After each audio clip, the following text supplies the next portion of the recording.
Bread দিয়ে যে এত সুন্দর গোলাপ জামুন হয় সত্যি বলছি আজকে না বানালে আমি জানতাম না। প্রচুরবার ভেবেছি কিন্তু কোনোদিনও বানাতে পারিনি।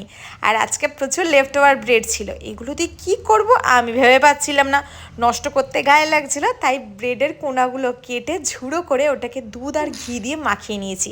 একটু নরম টাইপের ডো করবে, আর ঘি দিলে না স্বাদটা খুব সুন্দর হয়।